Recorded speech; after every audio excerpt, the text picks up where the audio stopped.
नमस्कार, आपके साथ मैं अदिति त्यागी हूं और आप देख रहे हैं भारत एक्सप्रेस डिजिटल। आगामी लोकसभा चुनाव से पहले जनता दल यूनाइटेड में बड़ा बदलाव हुआ है। राजधानी दिल्ली में आयोजित जनता दल यूनाइटेड की राष्ट्रीय कार्यकारिणी की बैठक के दौरान जेडीयू के राष्ट्रीय अध्यक्ष ललन सिंह ने अपने पद से इस्तीफा दे दिया है। इस्तीफा देने के बाद उन्होंने पार्टी के नए अध्यक्ष के लिए खुद नीतीश कुमार के नाम का प्रस्ताव आगे रखा। इस्तीफा देने से पहले ललन सिंह सीएम नीतीश कुमार के साथ एक ही गाड़ी में सवार होकर बैठक में पहुंचे। बैठक से पहले समर्थकों ने नीतीश के पक्ष में नारेबाजी भी की। कार्यकर्ताओं को नीतीश कुमार जिंदाबाद, नीतीश कुमार देश के प्रधानमंत्री बने के नारे लगाते देखा गया। इस बीच दिल्ली में लगे मुख्यमंत्री नीतीश कुमार की होर्डिंग्स ने मीडिया का ध्यान अपनी ओर खींचा। इन होर्डिंग्स में नीतीश की फोटो के साथ लिखा है, प्रदेश ने पहचाना, अब देश भी पहचानेगा। पार्टी के तमाम सांसद विधायक संकेत देते रहे हैं कि नीतीश विपक्ष की तरफ से प्रधानमंत्री पद की दौड़ में है। बीजेपी से अलग होने के बाद खुद नीतीश कुमार कई बार बोल चुके हैं कि 2024 के लिए वो पूरे विपक्ष को एकजुट करेंगे। 2003 में अस्तित्व में आई जेडीयू बिहार में सरकार में है, पर क्या ये सभी बातें पहली बार हुई हैं? जेडीयू का इतिहास कैसे बनी ये पार्टी, इसके बारे में अब हम आपको बताते हैं। जनता दल यूनाइटेड का गठन जनता दल, लोक शक्ति और समता पार्टी के विलय के साथ हुआ था। 30 अक्टूबर 2003 को स्वर्गीय जॉर्ज फर्नांडिस और नीतीश कुमार के नेतृत्व वाली समता पार्टी का जनता दल में विलय हो गया। विलय की गई इकाई को जनता दल यूनाइटेड कहा गया। इसमें जनता दल का तीर चिन्ह और समता पार्टी का हरा और सफेद झंडा मिलकर जेडीयू के चुनाव चिन्ह बन गए।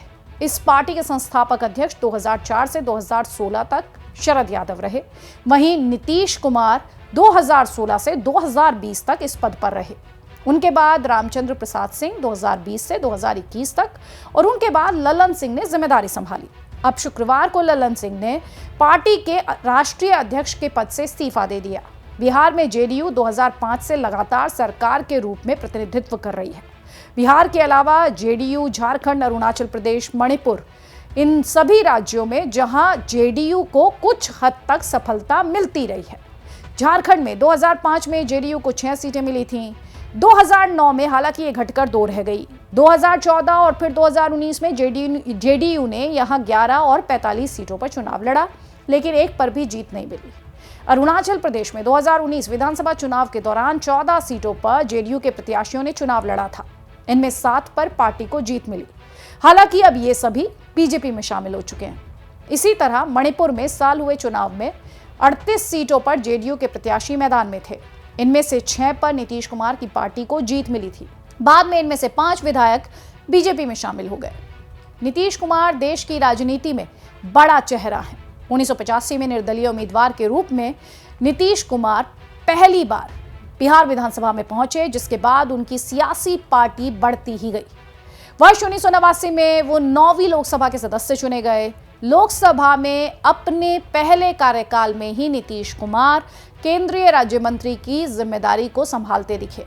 वर्ष 1991 में नीतीश कुमार दोबारा लोकसभा के लिए चुन लिए गए और साथ ही राष्ट्रीय स्तर के महासचिव बनाए गए। वो लगातार वर्ष 1989 से लेकर 2004 तक बाढ़ निर्वाचन क्षेत्र से लोकसभा का चुनाव जीतते रहे। वर्ष 2001 से 2004 के बीच कैबिनेट मंत्री के तौर पर रेल मंत्रालय जैसी बड़ी जिम्मेदारी को उन्होंने बखूबी संभाला। नीतीश कुमार 7 बार बिहार के सीएम बने हैं। पहली बार मार्च 2000 में उन्होंने मुख्यमंत्री का पद संभाला था। उनके प्रशासन की वजह से उन्हें सुशासन बाबू का नाम मिला। अब एक बार फिर उन्हें जब पार्टी का अध्यक्ष बनाया गया है तो उनके सामने कई चुनौतियां और जिम्मेदारियां हैं। जानकार कहते हैं कि विपक्ष में प्रधानमंत्री पद के उम्मीदवार के लिए इसी शर्त पर सहमति बन सकती है कि जिसके पास ज्यादा पार्टियों का समर्थन होगा उसे ही गठबंधन का चेहरा बना दिया जाएगा। जेडीयू, आरजेडी और समाजवादी पार्टी उत्तर भारत के 3 बड़े विपक्षी दल हैं। बगैर इनकी सफलता के विपक्ष की सफलता मुश्किल दिखती है। उधर देश में इस वक्त पिछड़े वर्ग की राजनीति को काफी हवा दी जा रही है। ऐसे में नीतीश कुमार एक उपयुक्त चेहरा हो सकते हैं।